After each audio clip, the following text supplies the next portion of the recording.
the jet stream shifted and we had this polar air coming down, and it's May. And we live in zone 5, we're used to freezes, but I have plants that they flower late, specifically because this is where we live. This is the reality of where we live. The thing is, we fill our yards up with plants that are vulnerable to these volatile changes in our weather system. And so I thought about, what do I have in my yard that isn't going to fall to this volatile weather system and still provide nourishment? And so I made this little clip yesterday. A lot of things survived. They are things that are native. Well, obviously a lot of the native stuff survived and was not touched. But also your typical traditional hardy vegetables like brassicas, cabbages and kales, things like that, and onions. They don't care about this freeze. The things that do care are things like tomatoes and peppers, things that we really love to eat. But, if you live in the north, I guess you've got to really consider that and think about their needs. And if you want to really work hard, you can grow those. But if you don't want to work so hard, you can actually focus your attention on things that survive really variant weather, like freezes and really high temperatures. Look for those and you're going to have more success. Since I have a whole lot of onions, I have garlic planted. These happen to be a perennial onion called Egyptian walking onion. And onions are really great. They have high sulfur content. They're great for your immune system, and they're great for your heart. So these survive just fine. What we're looking at here is a box of greens that I planted indoors, and I've had them outdoors for a few weeks now, full of kale and chard. This is Swiss chard here. There's even lettuce that survived. The lettuce survived. This is doing fine.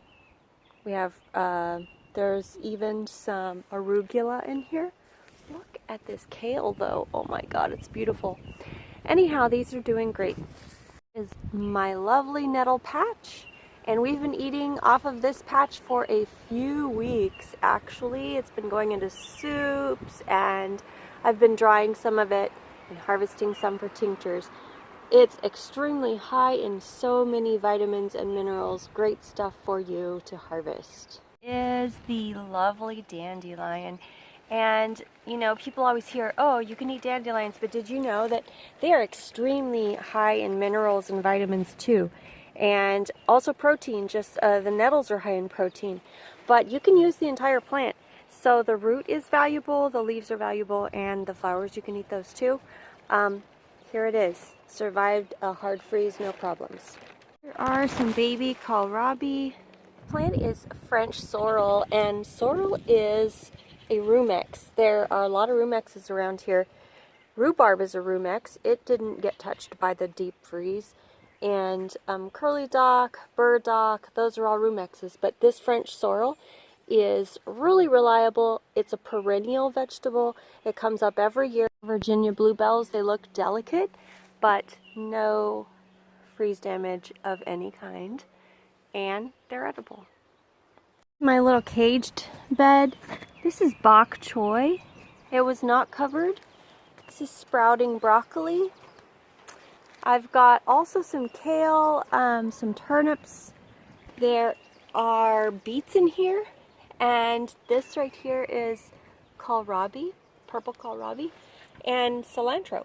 So all of those things, nothing is damaged. Let's see these beets over here. Or no, this is Swiss chard. That's chard. No damage. The chickens also have no damage.